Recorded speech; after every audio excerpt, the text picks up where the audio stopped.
Hi everyone. I wanted to do a video to tell my Lyme story and kind of introduce myself, and then I hopefully will continue to do some video blogs as time goes on to update how I'm doing and everything. So my name is Annie. I'm 26 and I've been sick for about 11 and a half years. And I was diagnosed just over 11 years ago. I've probably actually been infected for closer to, we think, probably 18 or 19 years since I was about 8. But my real Lyme story starts in 1997 when I was 15. That summer I was working at a Girl Scout camp that I had been going to for years, and so that summer I was a counselor in training and then a junior counselor. And in July, in that summer, I came down with the flu, with a fever and chills and headache and all of that stuff. And no one else was sick, and it was the middle of the summer, so it really wasn't flu season, but it really didn't send up any red flags then, which I think it should have. So I was sick for a couple of days and seemed to recover fine from that. And then that fall in October is when I started getting really sick. My first big symptom was I had migraines that basically never ended. They started in October, and they were pretty much just all day, every day, never let up. Didn't really respond to over-the-counter medications. I was given some prescription medications, really didn't respond to that. So I was basically like in bed with migraines all the time. I was also very fatigued, and I was having some cognitive problems with concentration and memory and that kind of stuff.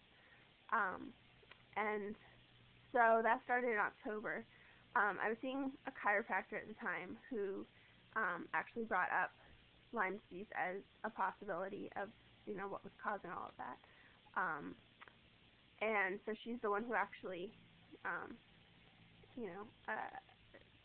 made me start looking into it. And then she got me she gave me the information of a Lyme doctor not too far away, who I got in to see in December. Before I saw him, I also saw a neurologist, who basically didn't believe that it could be Lyme because my tests were negative, which is not uncommon. The tests measure how your immune system is responding. So if your immune system isn't really responding the way it should, if it's not putting up a fight, you tend to be sicker, but you tend to be negative. So the tests really are not very reliable at all. And so that neurologist put me on Prozac, thinking that my migraines might be related to low serotonin levels. And the Prozac just didn't help the headaches at all, and just made me feel like I wasn't myself at all, and I was kind of bouncing off the walls, and it was just really not a good medication for me. And he just really wasn't a good neurologist for me. So in December, I got in to see the Lyme doctor, which this was about 6 months after that flu-like illness. That's kind of the telltale beginning signs of Lyme. So that Lyme doctor basically made the clinical diagnosis of Lyme disease based on symptoms and history and all of that, because my tests were negative. And I was started on antibiotics. I was on tetracycline, which helped. I started getting better. I was feeling better. My headaches were better. I had more energy. I was just feeling more like myself overall, I think. So I was on the tetracycline from December, that is the end of December, until August. I was on it through the summer because there was miscommunication between me and the doctor's office. You're not really supposed to be on tetracycline or doxycycline, those types of medications, through the summer because they cause severe sensitivity to light, you can burn really easily. And I ended up with a bad sunburn that was among other places, on the bottoms of my feet, because you don't really think to put sunscreen on the bottoms of your feet, but apparently you need to when you're on, especially when you're on something like that. So then in August I was switched. We figured that I had plateaued on the tetracycline, so we switched to another antibiotic called Biaxin, and then another medication called Plaquenil, which helps the Biaxin get into the cells and get to the bacteria. And after about 2 weeks on that, I ended up in the ER because I was having shortness of breath and couldn't really, it didn't seem like a good thing to be dealing with. And in the ER, they basically said that it was a reaction to the Biaxin, so I had to stop that. And at that point, my Lyme doctor, didn't really have other options for me. Basically, it was either he believed that it was a Herxheimer reaction, which happens when you start an antibiotic, because the toxins that the bacteria releases as they're dying basically makes you worse before you get better.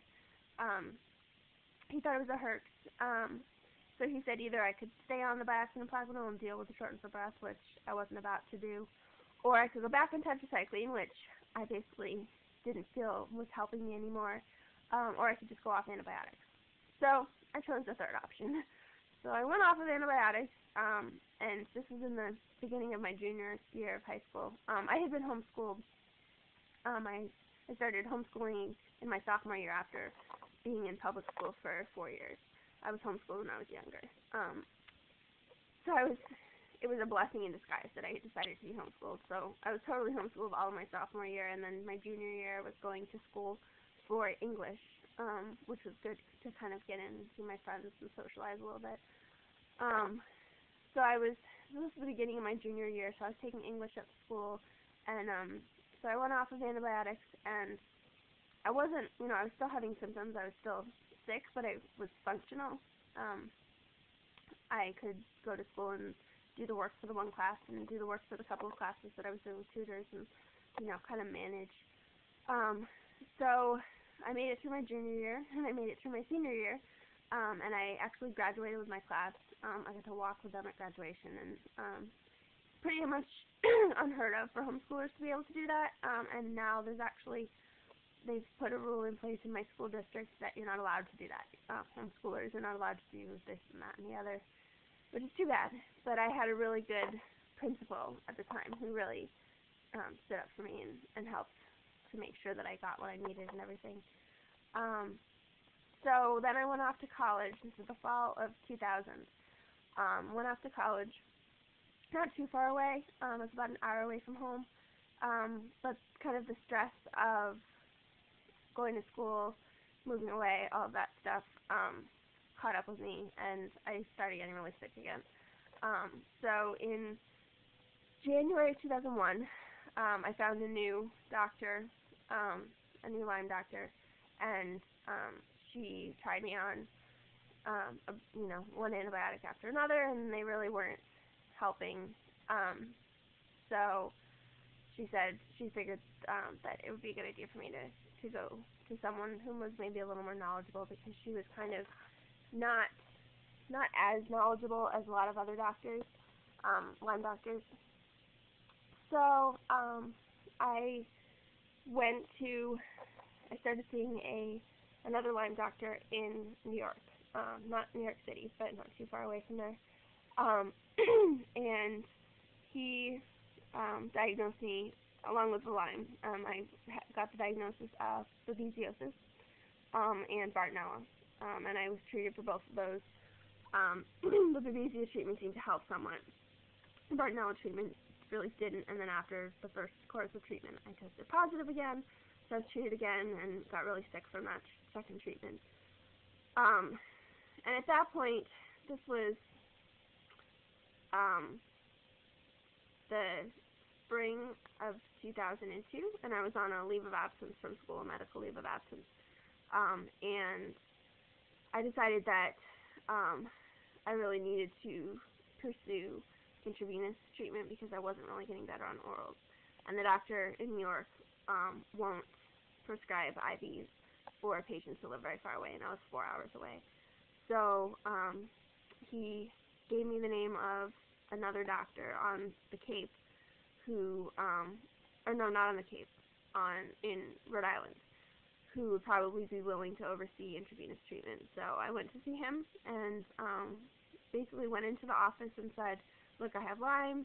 You know, I've been on orals, this oral, that oral. I haven't been getting better on them. I feel like I need IV treatment. Would you be willing to do it for me? And he agreed, and so I started IV treatment in July of 2002. And I'm going to continue this in another video.